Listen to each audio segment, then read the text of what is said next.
এই পৃথিবীতে পুরুষ মানুষ হবে নেতা আর মেয়েরা হবে তাদের আজ্ঞাবহ।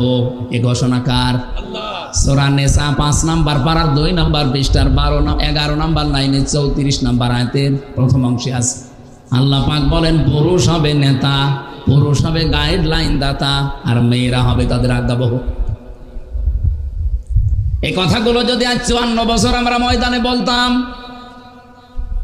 আপনাদের এই আজকের যিনি আয়োজক মুহাদ্দিস আমিরুল ইসলাম বেলালী ভাই, আমি বিশ্ববিদ্যালয়ে যখন ছিলাম ওই সময় থেকে ওনার কথা শুনতাম। আমাদের কুষ্টিয়া, চুয়াডাঙ্গা, মেহেরপুরে উনি বলতেন কোরআনের কথাগুলো যেভাবে বলা দরকার এই স্টেজগুলোতে এভাবে না বলতে বলতে দেশের মানুষের অভ্যাস হয়েছে পুরুষ মানুষ এখন জোগালে আর বউগুলো রাজমিস্ত্রি, উল্টিয়ে গেছে।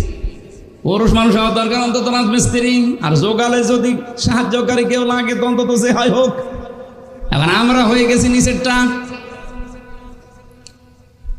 এই আয়াতের ব্যাখ্যা একটা হাদিস পেয়েছি, নবীজি বলেন ক্বালান নবী সাল্লাল্লাহু আলাইহি ওয়াসাল্লাম লা ইউফলিহা কওমুন আল্লাহু আমরাহুম ইমরাতুন। বুখারী শরীফের হাদিস। নবীজি বলেন ওই জাতি কখনো সফল হচ্ছে না, হবে না। লা ইউফলিহা, এটা মোজারে, তার আগে লান এসেছে, বর্তমান ভবিষ্যৎ প্রেজেন্ট ফিউচার, এর আগে লান দিলে অর্থ হয় কখনোই হবে না। এই গ্যারান্টি নবীজি, মিথ্যা হতে পারে? আজ পর্যন্ত যা বলেছে কোনো কিছু মিথ্যা হয়েছে? বলেন। উনি বললেন কখনো ওই জাতি সফল হচ্ছে না, হবে না। যে জাতির দায়িত্বে আছে কোনো নারী,